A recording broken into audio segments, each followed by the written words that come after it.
that he is always the core and nothing else is the core. And I think that Islam gives you the guidelines to do that. I think that the Islamic world and Muslim countries, I think that some of the biggest issues that we face right now would probably be, well, several issues.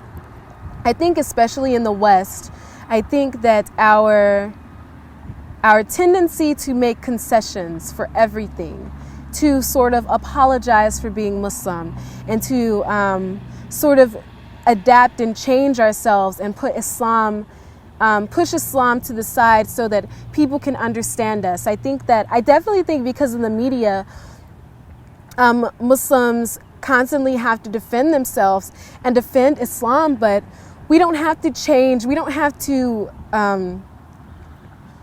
sort of bend Islam to make it more to make it seem more acceptable to other people. There are efforts that we make in terms of dawah, which are very good, but to sort of change Islam and change the things that we do and say, well, okay, everyone dates here, so I'll start dating. And I'm just saying these because these are the things that I face.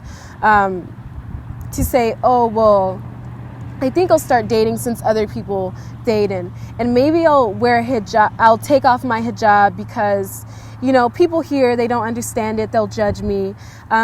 Maybe I won't talk about Islam at work, and I won't talk about Islam at school because it'll make people uncomfortable. We can't always do these things. Like, Islam is something that is such a huge part of our lives. We can't continue to make these concessions because it'll dilute Islam, and it'll essentially make it non-existent in the West and in these different places. Just because someone doesn't understand something doesn't mean that we have to change who we are and where we come from and make it more acceptable to them. We can't do that with Islam because it's such a huge part of who we are. I think a solution to that problem could be to show Islam through action. Make good dawah. Show Islam through action. This is something that I struggle with because I'm not necessarily always the best Muslim.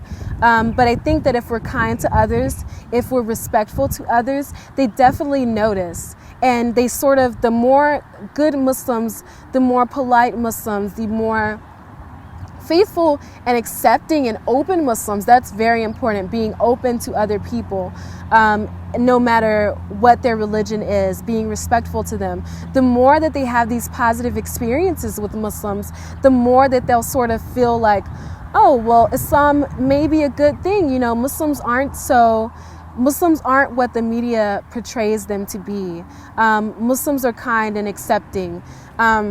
But we can't sort of we have to be careful when we do that, because we can't sort of take Islam and say, oh, well, I'm Muslim, but I'm also the greatest epitome of pop culture. I wear jeans and I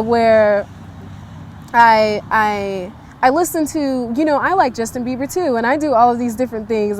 Justin Bieber is just an example that I have because I feel like very young Muslims, they sort of, he's all American, and very young Muslims feel like they constantly have to prove themselves. They constantly have to prove, I like Twilight, and I watch movies, and I listen to music, and I talk to boys, and I do all of these different things. You don't have to do that to be accepted. Islam is something that any person with any logical sense would accept, the beauty of Islam and everything that Islam represents.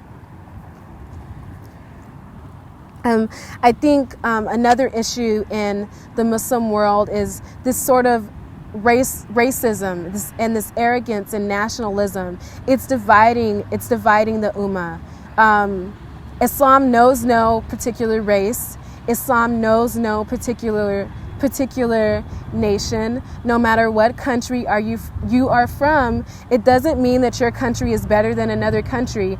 And although we can celebrate the diversity that is in Islam and all of the different cultures that we have, and the clothes and the languages and the different food that we eat, there's no language or food or culture or article of clothing. I mean, these are such menial things.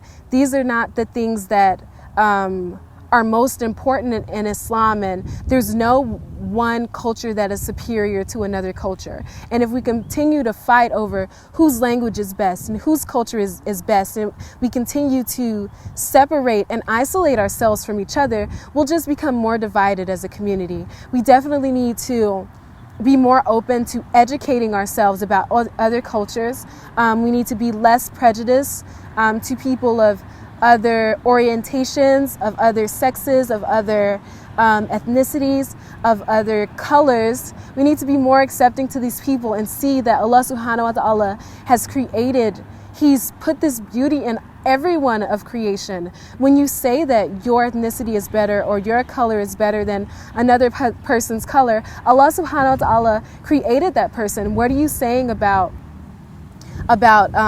what He has put on this earth? Are you saying that it's not good enough? Are you saying that you are better than another person? Are you saying that you'll completely ignore the things that Islam says about arrogance? The things that Islam says about pride, the things that Islam says about having one drop of arrogance in your heart. If you think that you're better than another person because of maybe the language that you speak or the country that you're from or the color of your skin, you are being arrogant towards them. And racism doesn't just take one drop. It takes a lot. It takes a lot of pride, and it takes a lot of arrogance. And it also takes one person oppressing another person. So I think that that's something that we definitely need to address as a community. I think that in terms of e-racism, which is basically erasing racism, education is going to be the key.